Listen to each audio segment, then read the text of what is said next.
Life inside Rikers Island. The truth you were never meant to see. Before we start, if you think you know what really happens behind bars, think again. Hit that subscribe button, drop a comment, and stay till the end, because this story will make you question everything you thought you knew about justice. The rain came down in sheets that night, slicking the asphalt outside Rikers Island with a ghostly shimmer.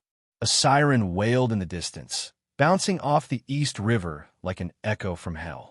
Inside the prison walls, the lights flickered, and for a few seconds, everything went dark. By the time the generators kicked in, one of the guards was already screaming. A man was missing. In a place built to crush escape fantasies, one inmate had vanished without a trace. His name was Andre Vega, 29 years old, former Marine, convicted on charges of armed robbery and assault. But among the inmates, Vega wasn't known for his crimes. He was known for his silence. He didn't talk, didn't make friends, didn't join a crew. He spent his time reading, sketching, and staring at the concrete walls like they were talking back to him. No one knew what was going through his mind, until that night, when his cell door swung open at 2:47 a.m., and he simply wasn't there. The correctional officers searched his cell block first. Nothing. No signs of a struggle, no tunnel, no tampered locks. Just an open cell, a folded uniform on the bed, and a small sketch taped to the wall. The sketch showed a man with a blindfold standing in front of the Rikers watchtower. Underneath, written in pencil, "Eyes can lie, walls can't." When the sun rose over New York City that morning, every major news station had already picked up the story. Inmate escapes Rikers Island, security under fire. But inside the Department of Corrections, panic wasn't the word. It was fear. Captain Melissa Darden, a 12-year veteran of Rikers, was called in to lead the internal investigation. She'd seen riots, suicides, smuggled contraband, and even a stabbing 2 feet from her desk. But this was different. No one escaped Rikers. It was supposed to be impossible. And yet, the security footage told a different story. At 2:43 a.m., the camera in Vega's corridor glitched. Static for exactly 17 seconds. When the feed returned, Vega was gone. The door to his cell had been opened with a key card registered to an officer, one who was already dead. Officer Raymond Haskins had been found in the laundry area at 3:10 a.m.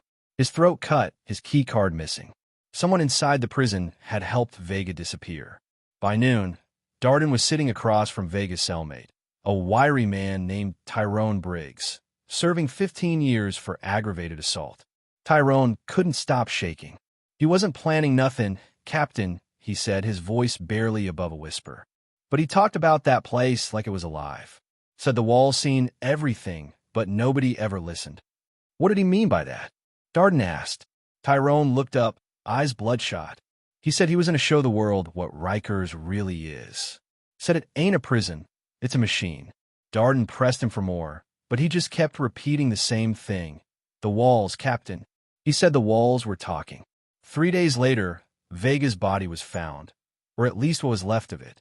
A maintenance crew discovered him in a restricted section of the prison's old East Wing, an area shut down for asbestos removal.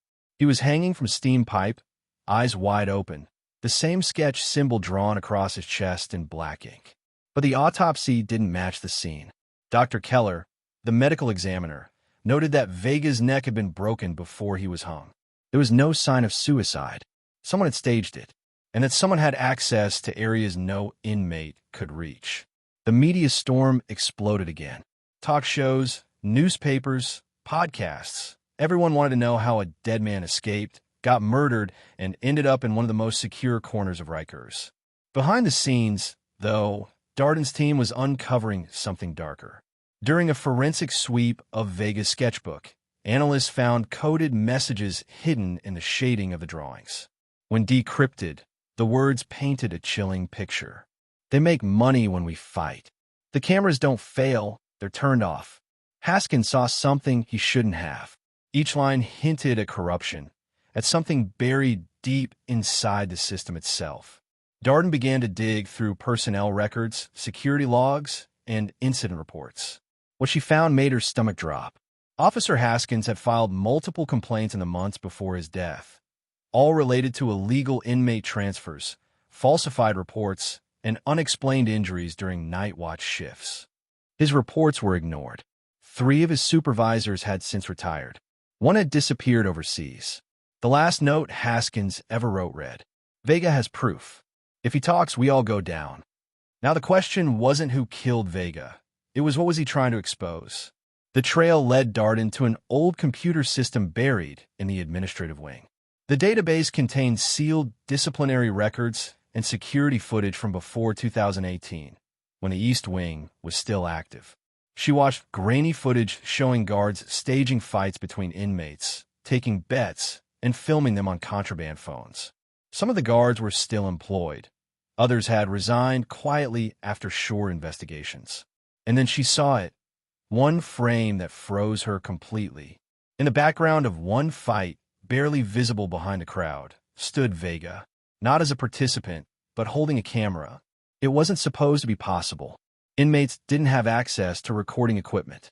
But Vega had once worked in maintenance, which meant he had keys and access to areas most inmates didn't even know existed. Had he been documenting the corruption? Was that why Haskins tried to protect him?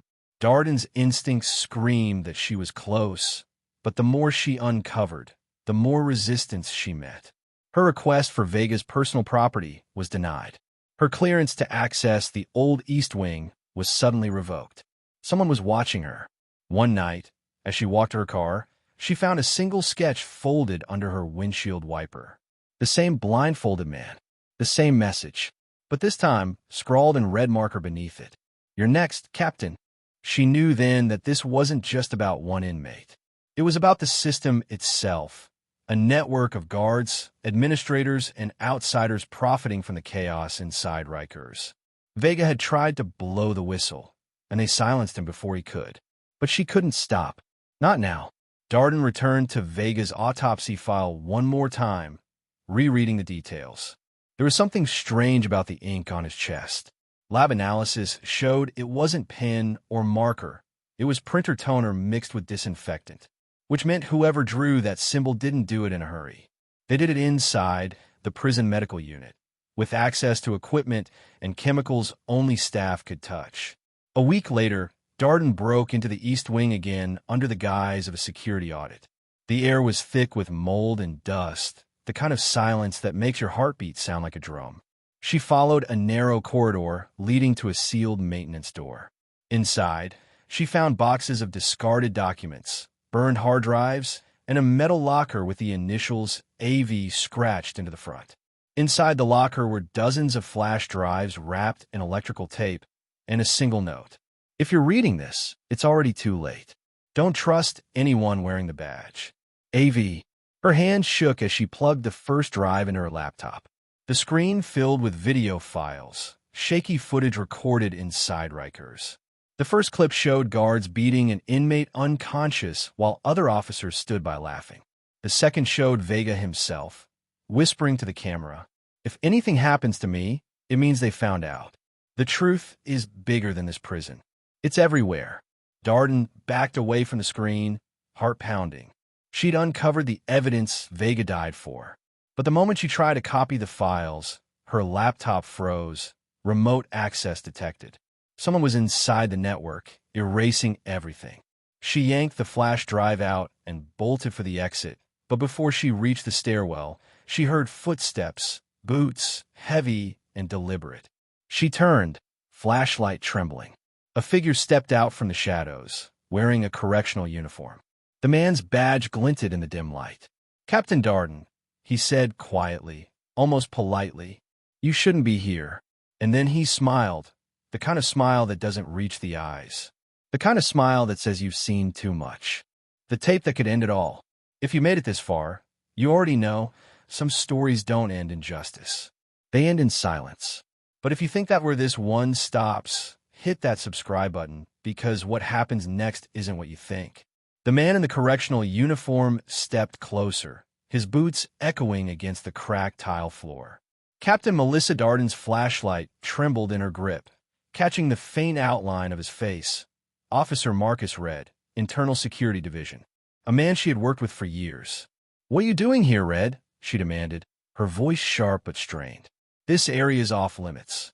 He stopped 3 feet from her, eyes flat, unreadable. You shouldn't have come here, he said again, softer this time. Some doors stay locked for a reason. Darden glanced down at the flash drive, clutched in her hand. The words AV were still scrawled across the label in black ink.